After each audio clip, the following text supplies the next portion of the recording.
Soy María. Hola, soy Laura. Bienvenidos al Refugio de Fantasía, un espacio para los amantes de la fantasía y para todo aquel que quiera sumergirse en este mundo. Acompáñanos en este viaje a través de la imaginación.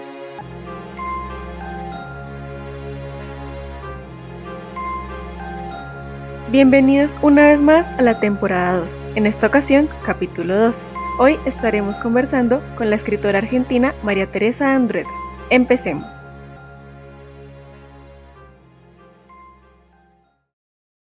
María Teresa Andrueto nació en Arroyo Cabral, provincia de Córdoba, Argentina. Es hija de migrantes italianos y es la primera escritora argentina y en lengua española en ganar el premio Hans Christian Andersen en el año 2012. Se licenció en Letras Modernas en la Universidad Nacional de Córdoba, Buenos Aires, en 1975.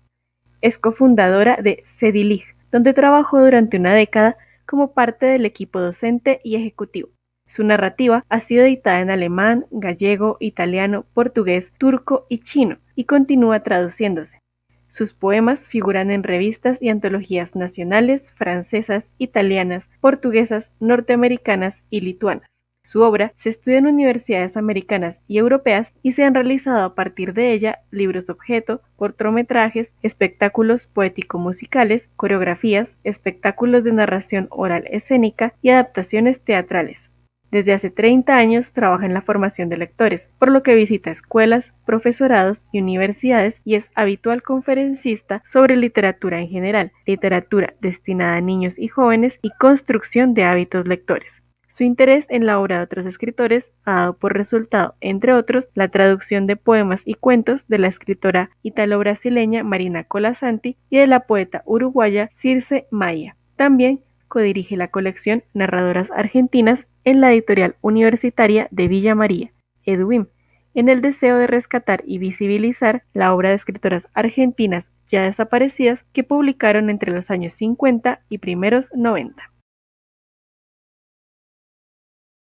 María Teresa, bienvenida al Refugio de Fantasía. Muchas gracias por aceptar nuestra invitación. Estamos muy felices de poder hablar un rato contigo y conocer un poco más de tu trabajo. Bueno, gracias igualmente a ustedes, muy agradecida. Para empezar esta conversación, nos gustaría preguntarte cómo llegaste a la escritura. Bueno, es un camino largo porque tiene distintos momentos. Primero una escritura para mí, de manera más íntima, como un desahogo, como un vicio. Después en algún momento empecé a necesitar lectores. Ese momento fue cercano a los 30 años, a mis 30 años. Entonces, bueno, ya no tan jovencita, y ahí sí escribí una novela. Entonces, empecé a escribir mucho, pensando ya en publicar. No fue tan fácil, no fue tan rápido el encontrar la posibilidad de publicación. Demoré unos 10 años, que fueron 10 años de escritura muy intensa, sin publicar. Luego, en algún momento, como hacia mis 40 años, gané un premio con esa novela, y entonces eso fue abriendo espacios de publicación, y ya, bueno, eso ya nunca más se cerró, esa puerta, ¿no? Así que hubo distintos momentos, pero en el medio yo también enseñé a otros a escribir, di talleres de escritura, di clases de literatura, trabajé en un centro especializado en literatura para niños. Bueno, hice muchas cosas relacionadas con la escritura, aunque no estaba publicando todavía. ¡Wow! ¡Qué increíble! Al escucharte, pues no sé, siento que fue algo que sentí, como que hoy en el mundo, pues en nuestro mundo actual, como que se prioriza, es como que todo sea rápido, ¿no? Como que uno publique Claro. A los 20, a los 15, como que si uno ya no publica para los 15 ya no lo va a lograr nunca, pero es chévere escucharte. Yo empecé a publicar a los 40 años, la primera publicación, y ahí sí nunca cesó eso, pero igual, digamos, tener lectores, digamos, una cantidad de lectores que me seguían y demás, demoró más o menos unos 10 años más. O sea, si bien yo publicaba, pero bueno, después en el boca a boca, un lector a otro, así fue creciendo, porque bueno, ahí está, en lo que ustedes dicen, está la pregunta esa de cuándo uno es escritor, porque uno puede escribir, pero a lo mejor no publica, o uno publica, pero no tiene lectores. Bueno, digamos, yo sentí que todo eso cerraba cuando yo tenía unos 50 años, digamos, más o menos. Cerraba en el sentido de tener, bueno, lectores que dicen, bueno, yo leí esto de esta persona, entonces quiero buscar otro libro, ¿no? Eso, ese interés. Eso yo considero que es un lector, ¿no? Alguien que a lo mejor llega accidentalmente a leer algo de uno, pero después se interesa, lo valora y busca otras cosas. Y bueno, eso ha ido creciendo mucho, yo tengo muchos lectores, hoy en día muchos, y estoy muy agradecida por eso, pero es una construcción que se hizo mucho en el boca a boca y luego, bueno, en espacios de formación y demás, porque yo he participado, me invitaban a lugares, digamos, profesorados y demás, he ido mucho y después, bueno, sí hubo premios, hubo distinciones, pero primero fue eso otro. Y Como entonces, una cosa que yo siento de abajo hacia arriba. sí, me parece genial porque como que sí nos ayuda a ver que sí hay camino, ¿no? Como que vimos, como que nuestra época sí es una época que va muy rápido, que Claro, le pide a uno que uno claro, haga todo ya, que todo pase claro, ya, y es sí. como la escritura es un camino que requiere tiempo y que es todo un camino por construir. Sí, incluso para que te des una idea, yo me recuerdo hablando con una amiga un poco antes de ganar ese premio, a los 40, como te digo, pensando que no iba a publicar ya nunca. Y bueno, después sucedió eso. Sí, sí, yo lo veo como una cosa importante en el sentido de sostener el deseo, sostener el hacer, la disciplina, esto que vos decís, ¿no? Como que todo rápido, que todo sea como ese éxito así temprano, que a veces como llega también se puede ir. En cambio, una cosa más sostenida en el tiempo tiene otra base también, ¿no? Sí.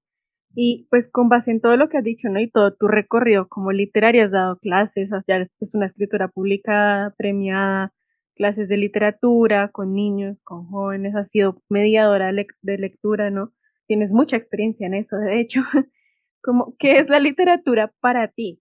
Sé que es una pregunta bien grande, pero Claro, sí, es una pregunta grande, pero entiendo.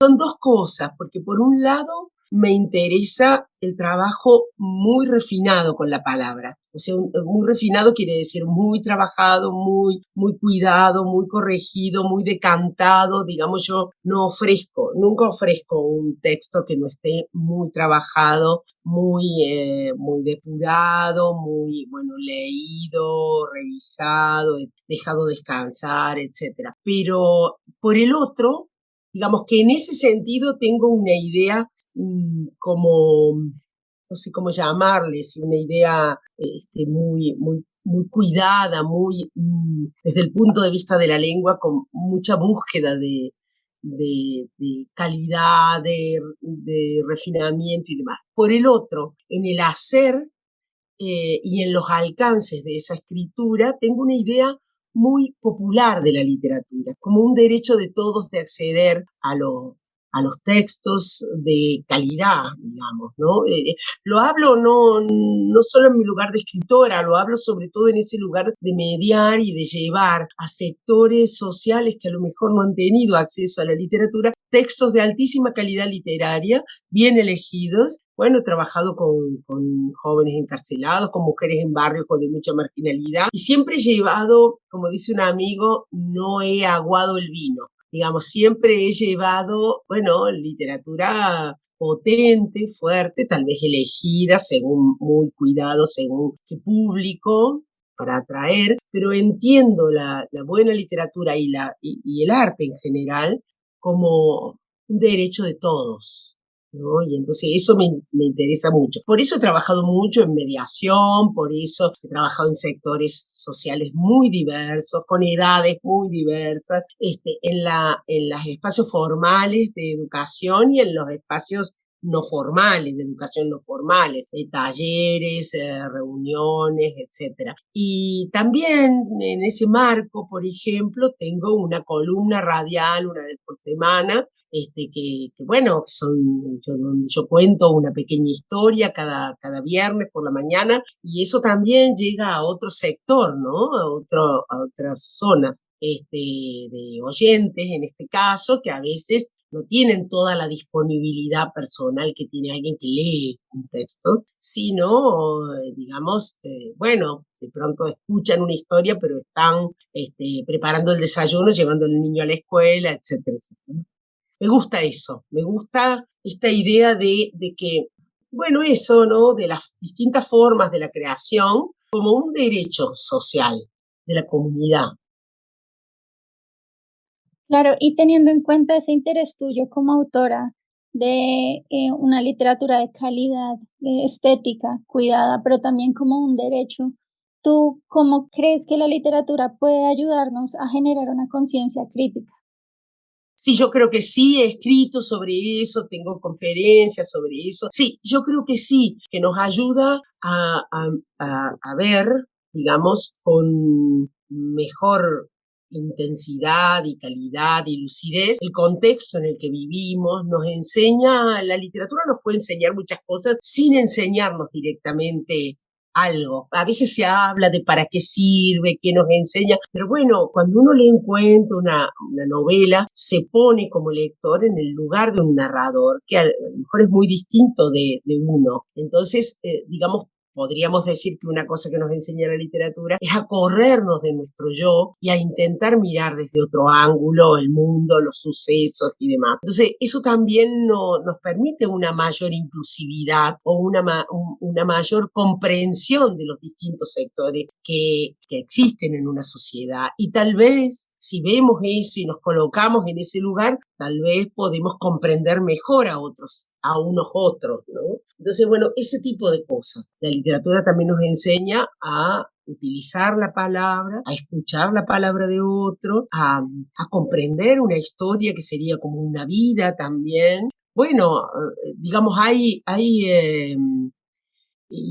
algo muy fuerte que es a la búsqueda de una palabra propia, porque nosotros estamos, digamos, atravesados todo el tiempo por medios de comunicación y demás que hablan por nosotros, nos insertan su palabra, pero en el contexto de la lectura y la reflexión sobre lo que leemos, nosotros podemos ir en busca de palabras propias, modos propios de decir, propios dolores, alegrías, concepciones de vida, etcétera, ¿no? Entonces, bueno, no diría que la literatura va a cambiar el mundo así individualmente, puede hacer transformaciones individuales, y si es una cuestión de Estado, la construcción de lectores, ahí sí puede haber un cambio social muy fuerte también, no solamente cambios individuales. Porque yo entiendo la lectura, la construcción de lectores como una cuestión de Estado, digamos, Estado nacional, Estados provinciales, Estados, alcaldías y demás, que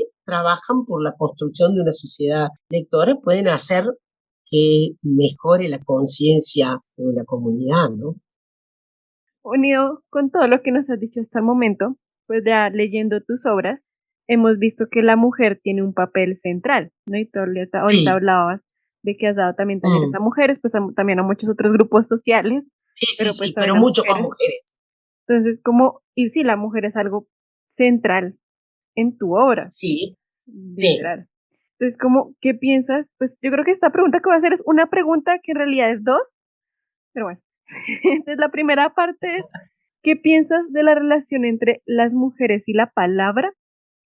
Y la segunda, ¿por qué te enfocas en el mundo de lo privado y en la mujer? ¿No? Pensando, por ejemplo, en lengua madre, que es donde pues Sí, está Julieta sí, buscando construir su identidad, su pasado, quién es su mamá, quién es ella, y también entra la abuela, ¿no? sí, Como figura central ahí, y es un sí, mundo privado porque son cartas, ¿no? Las cartas, las fotos, los dibujos de cuando uno tenía como 5 años. Ese es el mundo sí, privado, es el mundo de la casa.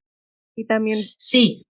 Es el también, mundo privado, pero claro, hay todo un lema en los movimientos de mujeres en Argentina son muy fuertes, de que lo privado es político, ¿no? de que el mundo privado, allá también lo dirán, el mundo privado de las mujeres es político. Bueno, por ejemplo, Lengua Madre, que ahora se está llevando al teatro con mucha resonancia aquí en Córdoba, es el mundo privado, pero digamos ese mundo privado de esas tres mujeres, las cartas, la vida doméstica, el encierro y demás, está muy atravesado también por el mundo de lo público, porque bueno, una de esas mujeres se autoencierra porque está pasando algo en el afuera. Y una niña no es criada por su madre, sino por su abuela, porque está pasando algo en el afuera que lo impide, etcétera, etcétera, ¿no? Entonces, siempre nuestros mundos privados están muy atravesados por lo público. O sea, uno cree vivir la vida que quiere y en realidad la vida que uno hace es siempre una negociación entre las condiciones externas, sociales, políticas, económicas,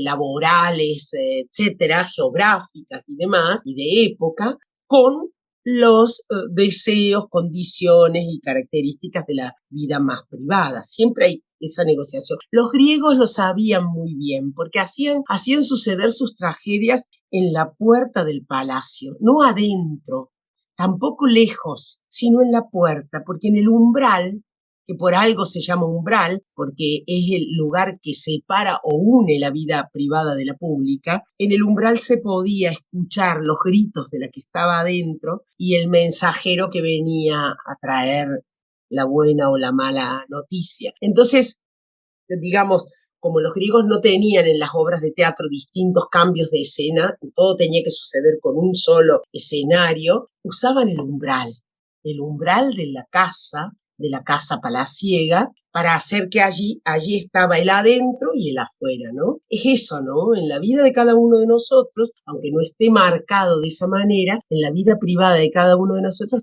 está lo público atravesándolo. Entonces, bueno, a mí me interesa mirar lo pequeño y ahí metaforizar, digamos, que aparezca ahí esa influencia de lo macro.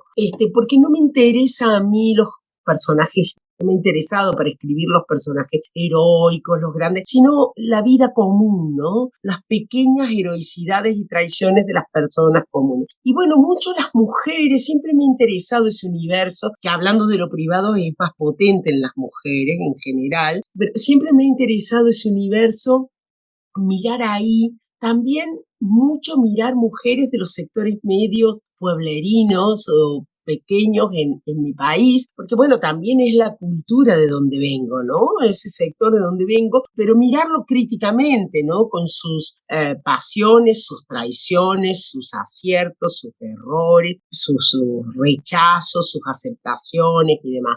También leímos, creo que era Había una vez, el libro azul. Y una vez, claro, sí. Ahí es una mujer contando, claro. Bueno, una recreación de Las Mil y una Noches, en clave mínima. Pero bueno, ahí, por ejemplo, en Las Mil y una Noches, que nosotros la hemos escuchado, esos relatos, o leído adaptaciones, como una narradora, en realidad es la violencia, ¿no? Cómo una mujer logra escapar de la violencia machista, sería en clave contemporánea, ¿no es cierto? Alguien que logra no ser asesinada contando historias y salvando a otras contando historias, diciendo su palabra. Bueno, eso. Escribí ese cuento en los años 80, yo en realidad. O sea que algunas cosas salieron muchos años después. En esos años en los que escribía mucho y no publicaba, por ejemplo, ¿no? Entonces, bueno, ese tipo de cosas. Y ahora los usan, esos cuentos están en espacios de trabajo contra la violencia de muchas mujeres y están leyendo, por ejemplo, ese cuento, por ejemplo, ¿no?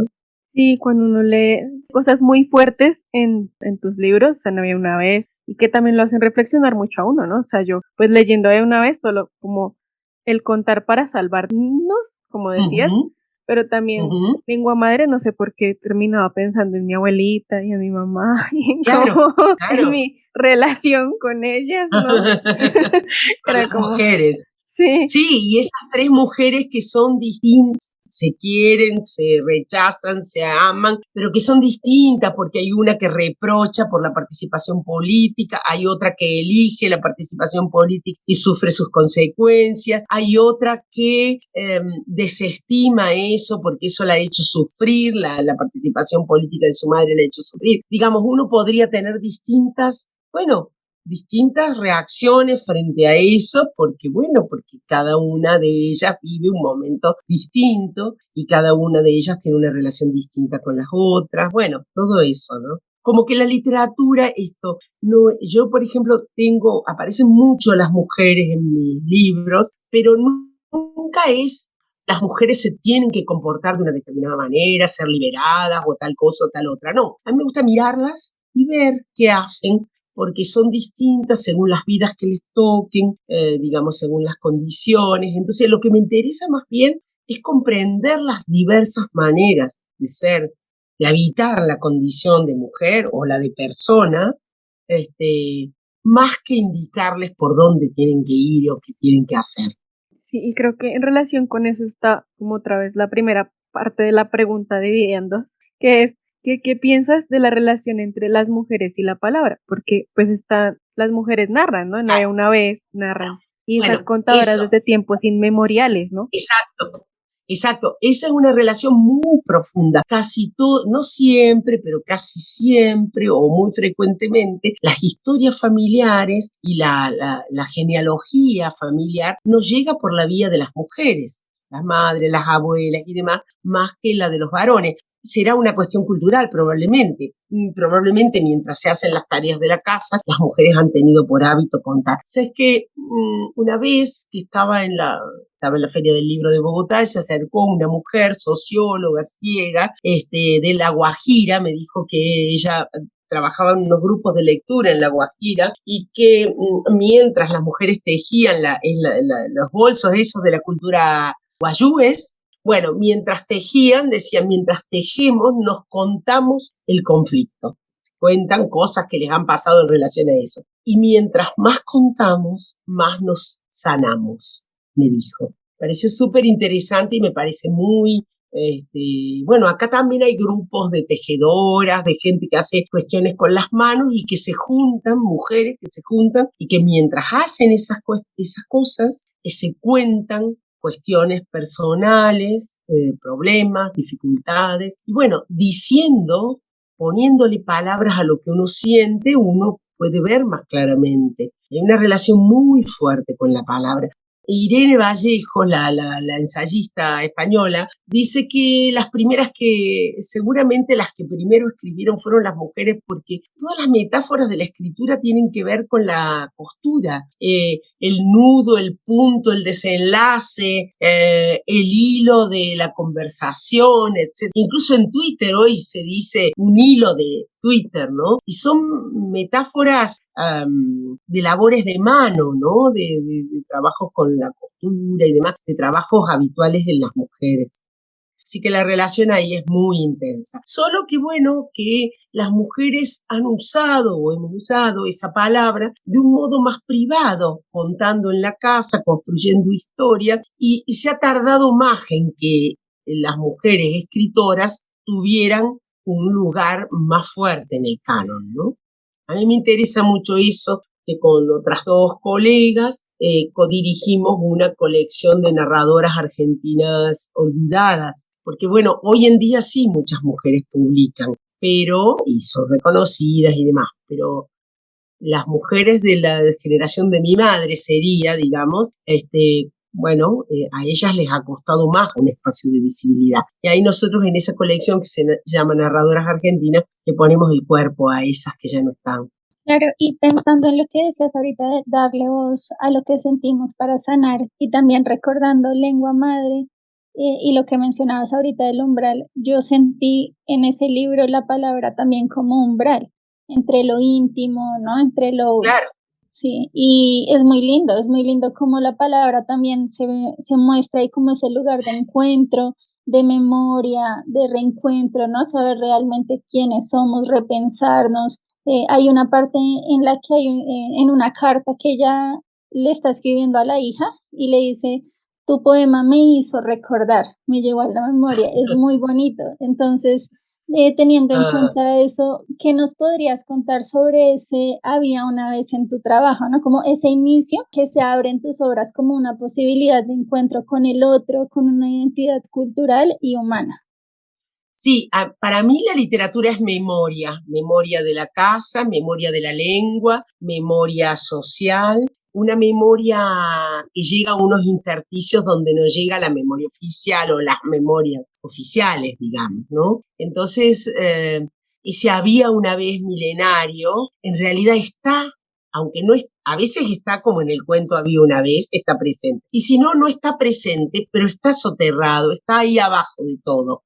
O sea, cada proyecto de escritura es una vía una vez algo, ¿no? De extraer eso, bueno, y yo trabajo mucho con la memoria, sobre todo con la memoria personal, porque he hecho mano de cosas que recuerdo, que vi. Lo que pasa es que no es una transposición, recuerdo esto y esto va a la escritura, no, es una escritura ficcional que toma como astillas de memoria y las va incluyendo en el relato a medida que el relato lo necesita.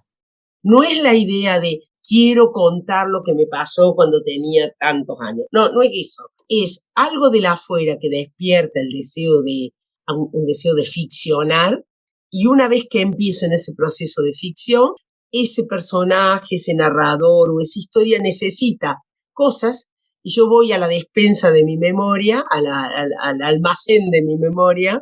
¿Cómo le llaman ustedes? Un abarrote. A la casa de abarrotes de la memoria a buscar algunas cosas que han quedado ahí y se las presto a los personajes o a los narradores.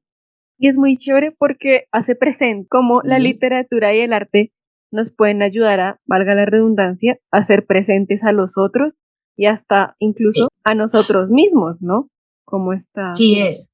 Para mí la escritura siempre nace de algo, la narrativa, no la poesía, de algo de los otros, algo que veo, que me impacta, que me preocupa o me hace pensar o me pone en cuestión. Pero ese es el comienzo, y en el trabajo de escritura, que después dispara hacia zonas imaginarias generalmente, termino encontrando algo de lo propio, esto que vos decís, ¿no? Es lo de los otros, pero es lo propio, porque claro, en uno están los otros, como impacta el afuera en uno. Si uno busca en lo profundo de uno, va a encontrar ecos de los otros, del mundo en el que ha vivido, salvo que uno sea una persona que vive en una burbuja y no le interesa nada. Y en el ir hacia los otros, uno encuentra en los otros algo de uno mismo. Hay siempre esa dialéctica, ¿no?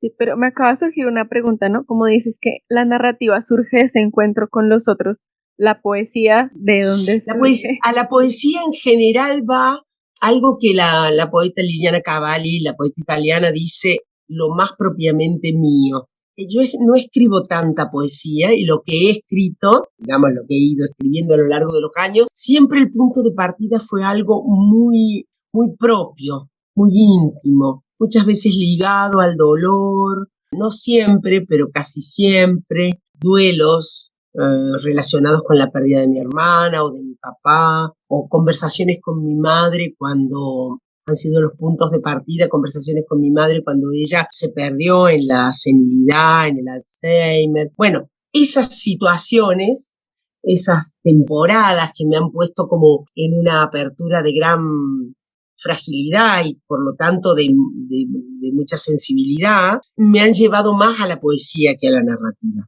Si bien en todos aparece, digamos, la sensibilidad es importante para mí y en todos, pero en la poesía es como eso, lo más propiamente mío, el mundo más íntimo, puesto después en el trabajo de escritura. Yo lo que hago es una regulación, digamos, porque tengo tendencia como al exceso emocional. Entonces el trabajo de escritura es un trabajo, la corrección es un trabajo de dosificación, moderación, pulido, para que no sea excesivo, sino para que lo que suceda sea que el lector sea el que se emocione, no que yo me desborde, sino que yo logre hacer ahí algo que cuando el otro lea se sienta tocado. Un trabajo muy estético sobre la lengua, muy artesanal, claro, de cuidado. Muchísimo, claro. Y para que el otro se sienta tocado, llevado, a mí lo que me interesa es llevar a un otro posible, que no sé quién va a ser el que lea, a moverse conmigo, a conmoverse o a moverse, digamos, en pensamiento, en ideas, en modos de ver el mundo o en modos de sentir, ¿no? Pero para eso hay medidas, digamos, que todo ese trabajo de escritura es para que no sea un golpe bajo, para que no sea, digamos, la mesura tiene que ver con todo eso, ¿no? Yo leo, escucho. Es sobre todo un trabajo con las formas, con la lengua, como vos decís, para que eso tenga la medida, una medida justa, nunca está eso, pero digamos, lo más cuidada posible en lo estético, para que el otro se sienta tocado, pero a la vez no invadido, no recibiendo un golpe bajo para hacerlo llorar porque sí, sino para hacerlo pensar y sentir al mismo tiempo, ¿no? Esa es la búsqueda. Después uno a veces alcanza mejores resultados y a veces no. Y pensando también en eso, como en esos cuestionamientos, en esos modos de vernos, de pensarnos, como tú como autora, pensando por ejemplo en La Durmiente, en Había una vez, ¿cómo ves el contexto social y el rol de la mujer en la reescritura de cuentos de hadas?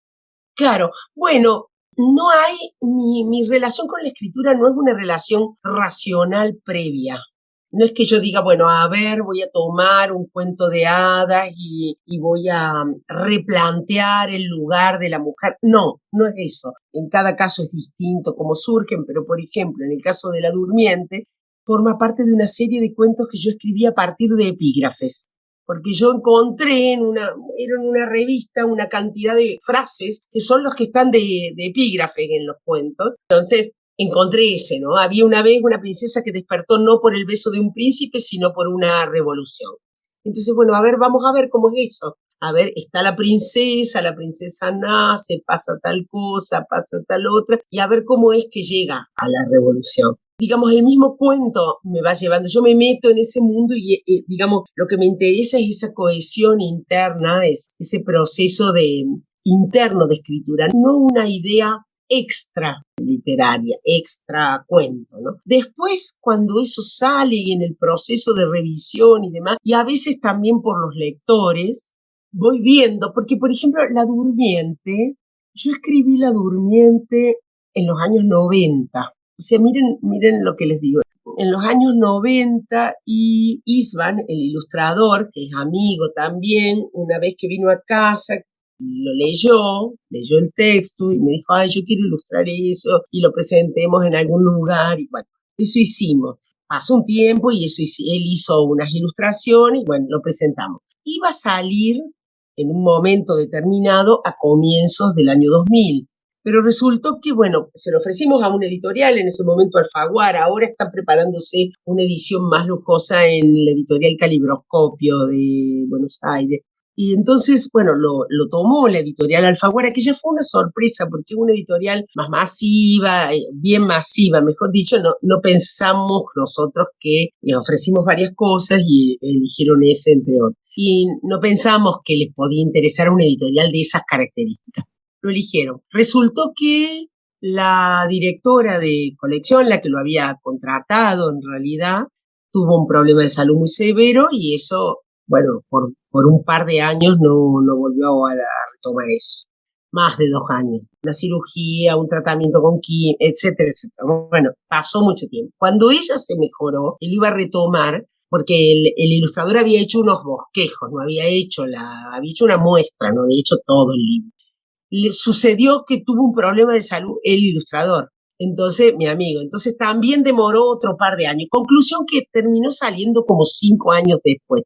Resultó que coincidió con el bicentenario, sería 2010. Y entonces, ¿qué pasó? Que muchas escuelas lo tomaron, el bicentenario, perdón, de la Revolución de Mayo, del primer grito patrio en Argentina. Entonces resultó que muchas escuelas lo tomaron y lo leyeron como de la revolución de la independencia nacional. Entonces, bueno, el libro circuló un montón en ese contexto que no estaba para nada previsto. Esto quiero decir que los libros, digamos, uno escribe y los libros, si tienen la suficiente ambigüedad, se abren a mundos y significaciones, bueno, muy diversas que uno no ha previsto, ¿no? Y después, mucho después, empezó a leerse en relación a la cuestión de género, de las mujeres, la independencia, bueno, todas cosas que no estaban para nada imaginadas en mí cuando lo escribí hace 20 y pico de años. Como pasa el tiempo, ¿no? Ahorita que lo escribiste en los 90 y yo estaba como, guau, en qué año habrá sido, porque tal vez María y yo no habíamos nacido todavía. Pero ya que hablamos de La Durmiente, tengo una pregunta que es, o sea, a mí ese libro me impactó mucho. O sea, fue como, wow, porque, o sea, cuando la princesa, pues uno está acostumbrado a que la levanta un príncipe, ¿no? Y que ya toda la vida la misma historia. Y aquí es ella la que decide irse a dormir, decide cerrar Sí, los ojos porque no quiere ver, no, no pues, quiere ver el horror. los problemas de su pueblo, ¿no? Los problemas Sí, sociales de su exacto. pueblo. Entonces, en relación a eso, cómo abrir los ojos al mundo en lugar de cerrarlos. Lo que pasa es que, mira, uno escribe y no sabe con qué escribe, con qué de uno escribe, porque no escribe con la cabeza, el corazón, lo inconsciente y demás. Yo después vi que en La Durmiente hay algunas cosas que son constantes de mi escritura, que son, digamos, las mujeres, no todas, pero muchas mujeres de mis relatos salen a buscar, salen ellas a buscar, o no son pasivas, digamos. Algunas sí, pero bueno, a veces aparecen estas mujeres, por ejemplo, en El Árbol de Lilas, que es un cuento mío, es ella la que sale a buscar y es él el que espera. Bueno, no es que yo dije, ay, bueno, no, acá las mujeres tienen que ser activas y salir y los hombres le vamos a bajar el copete, no, no, no, y que se queden quietos, no, no es eso. Es la ficción, pero uno escribe con cosas que uno incluso desconoce de uno mismo. Entonces, bueno, esto, ¿no? Yo creo, digamos, no lo vi mientras escribía La Durmiente, pero sí he dicho, por otro lado, y lo sostengo, que para mí la literatura es un ejercicio, como dice Marguerite Yourcenar, con los ojos abiertos, ¿no? No de un ensoñar, sino de un mirar intensamente el mundo y dejarse atravesar por eso y con eso escribir, ¿no? Y entonces, bueno, resulta que ella no quiere ver ese dolor y después sí decide verlo o no tiene otra alternativa que verlo, no sé, ¿no? Eso puede ser, ¿no? Entonces, bueno, ahí también en las cosas que uno hace a veces descubre, a veces lo descubre tarde, digamos, mucho después de que el libro salga publicado, descubre cosas de uno en eso que ha hecho, ¿no? Y que, bueno, las escribió, bueno, sin saber que estaba, sin decir estoy haciendo una teoría acerca de cómo deben ser las mujeres o los actos políticos y demás, ¿no? Sí que la imaginé a ella sensible y bueno, entonces eso me fue llevando, le dolería ver el mundo como estaba y ante eso uno tiene siempre dos opciones, o por lo menos dos, que es mirar o cerrar los ojos, digamos, porque en lo cotidiano también mucha gente hace eso, cierra los ojos, bueno, vivo cómoda en mi mundo y bueno, no me fijo y si no veo no me duele. Ahora, si uno ve, se ve impelido a hacer algo, porque bueno, si uno ve y tiene un poco de conciencia, es muy difícil que uno se mantenga cobardemente escondido. Yo pensé en eso cuando en lengua madre estaban, la abuela le escribieron una carta a Julia. Habían ido con la tía a Córdoba, Sí, creo, y sí, habían visto cómo secuestraban a una chica y que la sí, chica gritaba y gritaba sí, y nadie la ayudó. O sea, exacto. y como eso habla de, o sea, no solo de el contexto y la historia argentina, sino que yo creo que también en Claro, Colombia, o sea, por somos supuesto, países que claro, se han visto atravesados por tanta violencia y que uno a veces no sabe ni claro, cómo hacerla, ni cómo vivirla, porque claro. también lo puede poner en peligro a uno, ¿no? Entonces, Por supuesto, como, y están, bueno, a mí lo que me interesa ver es un personaje o un narrador en esas condiciones que se plantean ahí al interior del relato, cómo hace ese o esa. Uno tiene miedo, el otro actúa, otro es cobarde, el otro miente, el otro se entrega. Bueno, la complejidad humana, ¿no? A mí me interesa eso de la literatura, entrar en mirar esa complejidad de lo que somos para aprender también que, bueno, todos somos un poco eso, o la sociedad está hecha de todo eso. Porque si no, si toda la gente fuera generosa, participativa, valiente y no sé qué, bueno, no tendríamos estas situaciones, obviamente, claro. Y es muy chévere porque precisamente ese tipo de textos así son los que nos generan cuestionamientos, nos ayudan a Claro, replantearnos muchas cosas que damos por sentado muchas veces también. claro. Es que a mí me parece que, bueno, que un cuento, una novela o un poema, digamos, ¿por qué uno le llevaría a alguien a un grupo para leer y compartir un cuento? Si no es para hablar acerca de eso que pasa ahí, a ver qué aparece en relación a eso, ¿no? ¿Qué dice cada uno? ¿Cómo se vincula cada uno con esa palabra, ¿no? Bueno, eso, ¿no? Un cuento, una novela, es como un territorio sobre el que uno puede empezar a pensar, bueno, propia relación con ciertas cuestiones, o su modo de mirar a ciertos personajes, bueno, de escucharlos, de cuestionarlos, de rechazarlos, de quererlos, ¿no? Claro, y en esa relación como de llevar un texto a otros, ya más desde el rol de mediadores, que es algo que tú también pues has abordado muchísimo desde tu experiencia y también escribiendo para los mediadores o hablando para ellos, hay algo que tú dices que voy a leer, una cita de un texto tuyo que me gustó mucho y dice: no es la destreza de lectura, sino las artes de la interpretación las que hacen a un gran lector, porque un lector Claro. inteligente, astuto, siempre lee más allá de la historia que se narra, buscando en cada aspecto del texto el secreto que oculta y mirando en profundidad cada rincón de esa habitación o esa casa que es un texto. Qué lindo. Claro, y ahí tiene mucho que ver con quien media, porque a veces un texto sencillo que a lo mejor, bueno, si un mediador lo hace detonar, puede generar una cantidad de cuestiones, de conversaciones, de en torno a eso, o sea, que es la calidad de los libros que se acercan, pero también es mucho la calidad del mediador capaz de hacer que nos preguntemos algunas cuestiones acerca de lo que leemos. Por eso no es tampoco el buen lector, no es tampoco una maratón acerca de cuánto leo, una cuestión de cantidad. Por supuesto que la diversidad y la cantidad es importante, pero no es puramente cantidad, es también cómo uno lee y qué le hace decir a un texto, ¿no? Cómo le saca ese jugo, digamos, ¿no? Claro, y entendiendo eso, o sea, la lectura no como una meta, sino como un camino que vamos Exacto, transitando a lo largo de nuestra vida. ¿Tú exacto. qué consejos le podrías dar a esos mediadores que acompañan muchas veces por primera vez esos caminos que se están iniciando de lectores? A mí me parece que no hacen falta tantas cosas para acompañar un proceso de lectura, pero sí esas pocas cosas son muy importantes y que deben hacerse en profundidad. Una es que ese mediador sea un lector, ella, digamos, que sea un lector, un buen lector. ¿Qué quiere decir? Un lector que se pregunte acerca de lo que lee y que haya leído con alguna diversidad, digamos, de textos y calidad y demás, ¿no? Entonces, necesitamos que ese mediador sea lo que llamaríamos un buen lector. Luego haría falta un espacio-tiempo preservado para eso. Un grupo de personas, o no sé, un niño, o un grupo de niños, o niñas, o lo que fuere, o jóvenes, o adultos, donde un mediador acerca libros de calidad. Ahí necesitamos el otro componente, que necesitamos algunos buenos libros. No son tantos, pero sí libros que permitan que se pueda. Un buen libro es un libro que no se acaba en una sola lectura. Un buen libro es un libro que nos deja pensando, que tiene capas, que podemos hablar, discutir, tener diferencias y demás en torno a eso que leemos.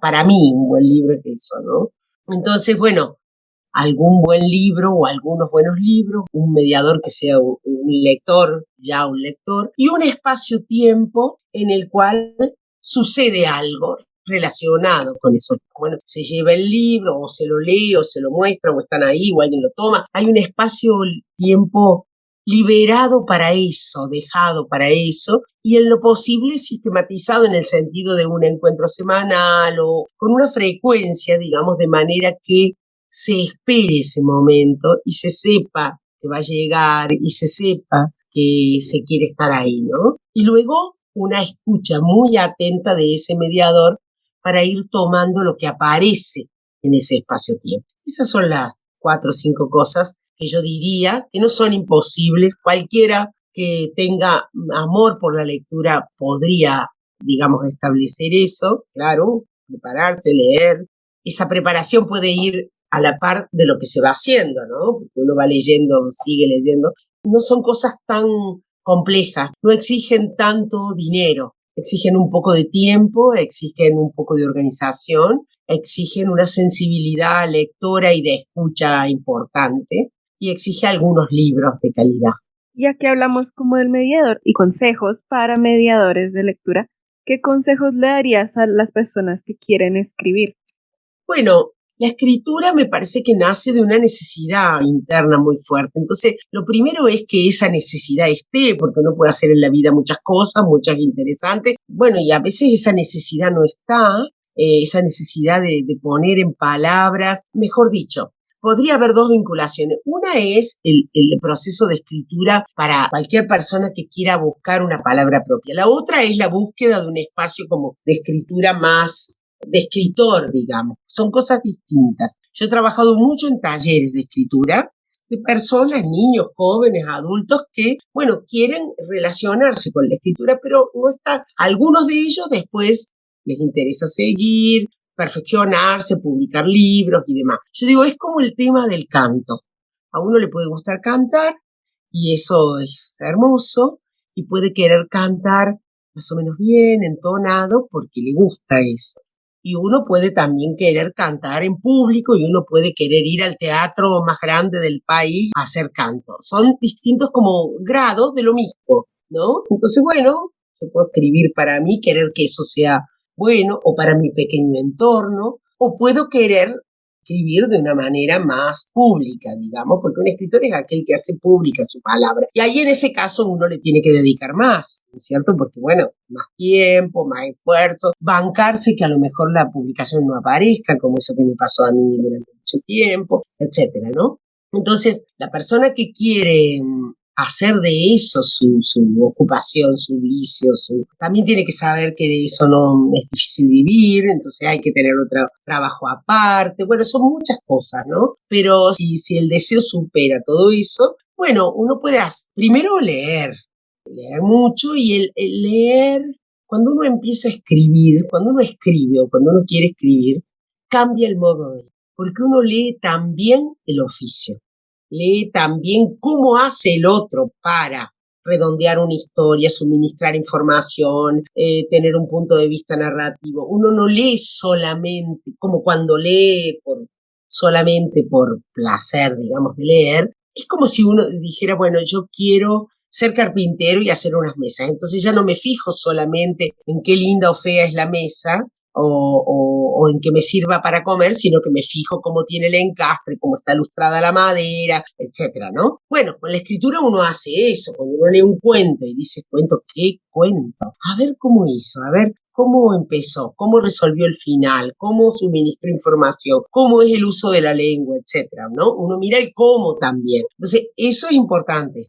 Y bueno, también aconsejaría la concurrencia a un taller al comienzo, porque en un taller, digamos, en esto como en todo, hay cosas que se aprenden. ¿Y qué es lo que se aprende en la escritura? Se aprende el oficio. Todo lo otro es propio, es un universo propio, que bueno, hay que encontrarlo en uno mismo, ¿no? Pero si no, digamos, hay que ir a buscarlo al interior de uno mismo y unos lo tienen más que otros o más necesidad que otros. Pero después lo que se aprende sí es el oficio.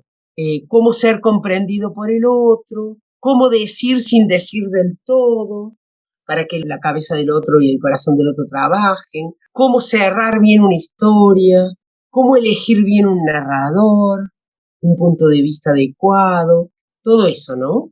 La corrección de la lengua. También en un taller uno aprende a usar la palabra, a leer lo propio ante otros, que pueden observarlo, criticarlo y demás. También uno aprende a escuchar lo que el otro dice, a recibir la crítica, la observación. Todas esas cosas se aprenden en un taller. Y es mucho, no es todo, porque ningún taller fabrica un escritor.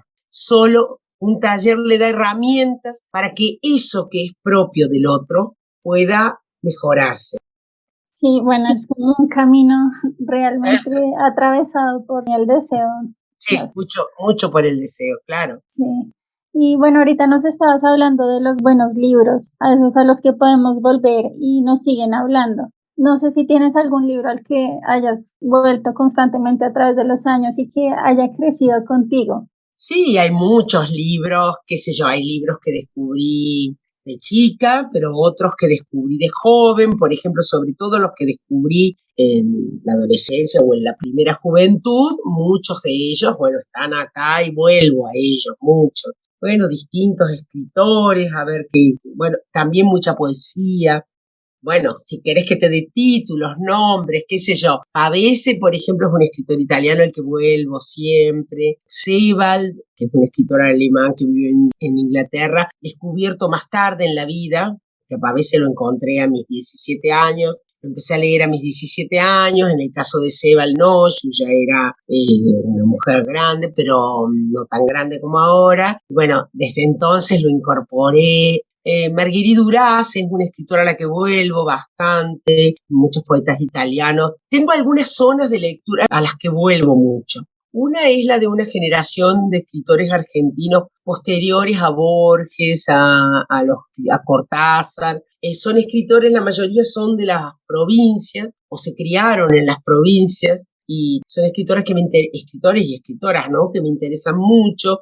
No sé si son conocidos en Colombia: Daniel Moyano, Antonio Di Benedetto, Sara Gallardo, Libertad de Mitrop, Rodolfo Walsh, Andrés Rivera, Elvira Orfé. No son escritores que han salido tanto de la Argentina, eso me interesa mucho. Son escritores que en cuanto a edad son de la generación de mis padres, que es una generación que se estaba ubicando cuando llegó la dictadura.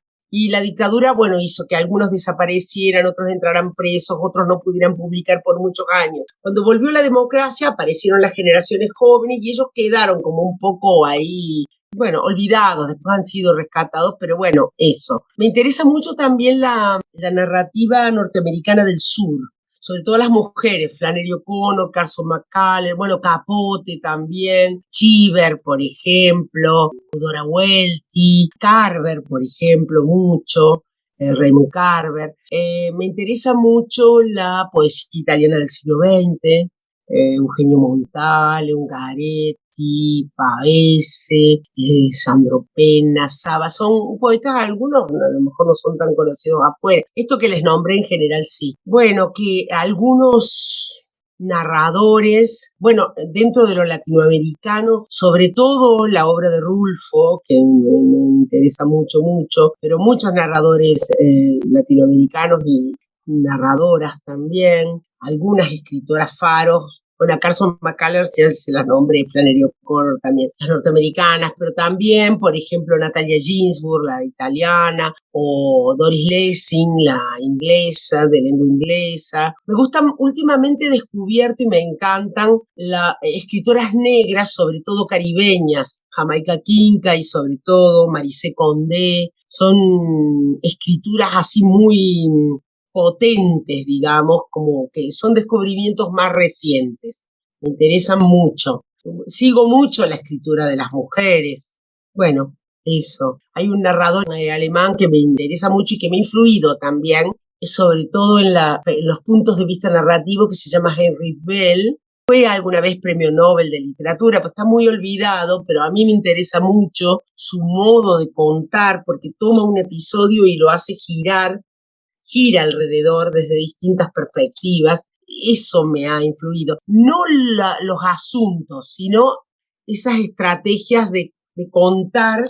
Por ejemplo, en La mujer en cuestión, una novela mía, una mujer es vista a través de como 30 testigos. En Lengua Madre, Julia, la que está en ese sótano, es vista por su hija y por su madre. Entonces, bueno, mucho de eso me pasa, ¿no? Que hay un episodio, un asunto, y verlo desde más de un ángulo. Teniendo en cuenta lo que acabas de decir, ya que hablaste de Lengua Madre al final, hay una pregunta que no puedo dejar de hacer, y es ¿cómo surgió ese libro? ¿Cómo fue su consecución? Porque es que, o sea, pues uno dice, oye, las cartas y todo eso, pues lo escribiste, ¿no? Pero las fotos, los dibujos, como todo, porque son todos como los complementos de la historia, que en verdad hacen parte de la historia, ¿sí? O sea, lo hacen pensar a uno, yo no sé, que Julia existió, que Julieta existió o existe, como que sí, porque si de verdad existiera, como que estaría en Múnich tal vez. Esa novela surge cuando yo me mudé a esta casa. Yo viví muchos años en una casa en un pueblo vecino. una ciudad vecina. Cuando nos mudamos a esta casa ya sin nuestras hijas, claro, cuando uno se muda de una casa a la otra, bueno, desarma la biblioteca, rearmarla, bueno, es todo ese ordenamiento. Y encontré en un libro, que hacía mucho que no veía, una carta que mi mamá me había mandado cuando yo vivía en la Patagonia Argentina, en época de la dictadura. Bueno, me pareció, yo estaba con los libros en el suelo en esta habitación y leí esa carta de hacía mucho. Entonces pensé, una novela donde una mujer joven encuentra cartas de su madre. Esa fue lo primero que me apareció. Después vienen las preguntas, digamos, porque no es que yo me pongo a escribir ahí. Bueno, eso me dio vuelta mucho tiempo.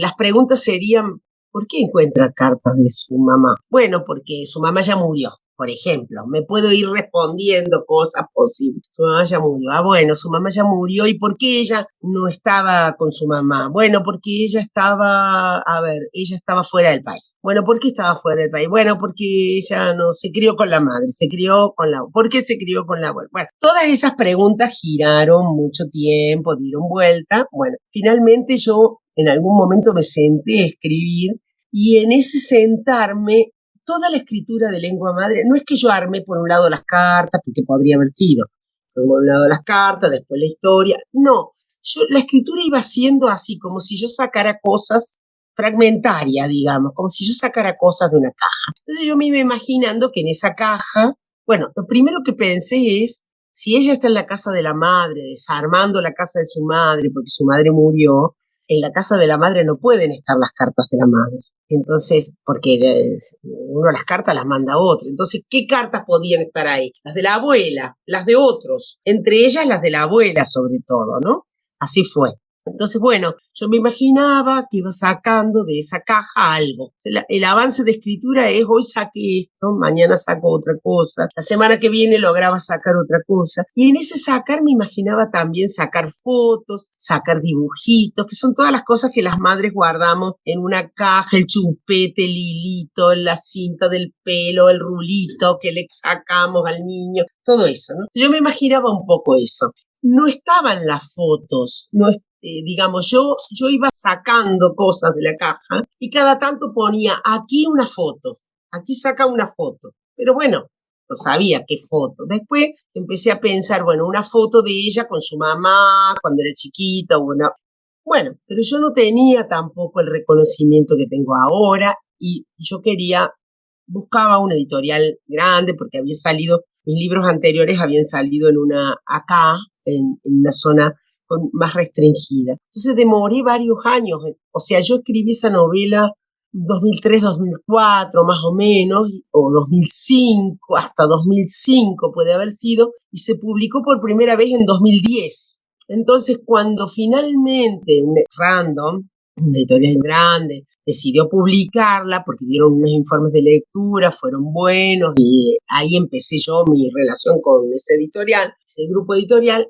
Cuando me encontré con la editora y ella me dijo, porque una de mis hijas hace fotos. Entonces ella me dijo, bueno, cuando llegue el momento se pueden comprar fotos en internet que representen eso que vos te imaginás, o podemos sacar fotos con unos personajes, digamos, unos actores, digamos, armar unas escenas. Pero la editora me dice, ¿y vos cómo te las imaginás? Bueno, yo me imagino, por ejemplo, como estábamos con mi mamá, no sé qué. Ella me preguntó si le podía mandar algunas fotos y yo tomé algunas de la caja familiar y le mandé. Y ella me dijo, ¿y si ponemos estas? Y qué sé yo, en algún momento dije, bueno, podría ser.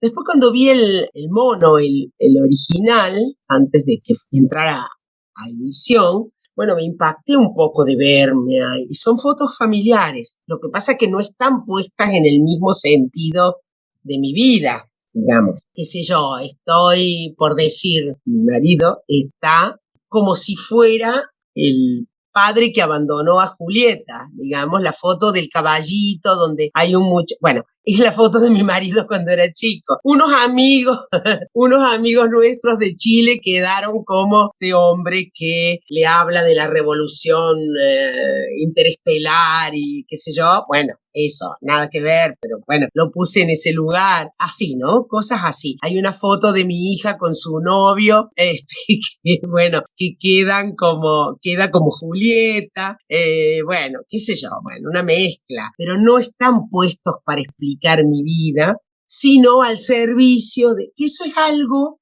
que hace Sebald, por ejemplo, el escritor Sebald hace mucho eso. Entonces, bueno, es como trabajar en un borde que produce un efecto como si fuera realidad, como si fuera mi propia vida, pero bueno, no lo es. Yo no estuve en un sótano, no tuve una hija en un sótano, sí estuve en la Patagonia, pero bueno, no me pasaron esas cosas, etcétera, ¿no? Y yo cuando leí ese libro también, ahorita hablabas como que ibas sacando cosas y yo pensaba que sí, que eran como retazos de vida, ¿no? Y que la memoria es casi como esos, como retazos y se va Es, construyendo de retazos.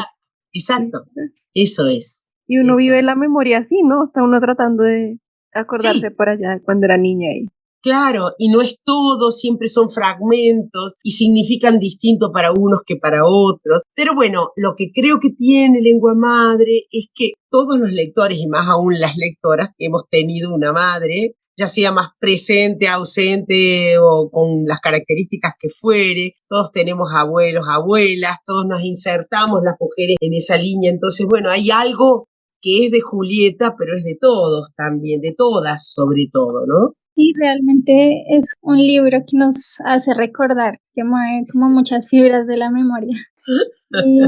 Pero bueno, ya como cambiando un poco el tema y ya para hacerte la última pregunta, sabemos que ganaste el Hans Christian Andersen y en relación con eso nos gustaría preguntarte qué piensas de la LIG, de la literatura infantil y juvenil como categoría. Sí, yo pienso, no la veo como un género porque puede haber ahí todos los géneros, porque hay novelas, hay cuentos, hay poemas, hay teatro, hay libros álbum, bueno, todo eso está metido, puede estar, digamos, en esta zona. Lo veo más como una zona de lectura, una zona de lectura, una zona de lectores, niños o jóvenes, y un campo cultural que me parece que está hecho no solo de los textos, sino también del modo en que se edita, bueno, el tipo de edición, las ilustraciones, la tipografía, el diseño, los lugares por donde circula, todo eso hace. Porque a veces hay textos que podrían estar en un libro para adultos o que de hecho están también en un, bueno, qué sé yo, si yo veo el discurso del oso de Cortázar de Historias de Cronopios y de Fama, está en Historia de Cronopios y de Fama y solo ese texto tomado con unas ilustraciones espectaculares, un tipo de edición determinada y demás, circula como un cuento para chicos. Entonces,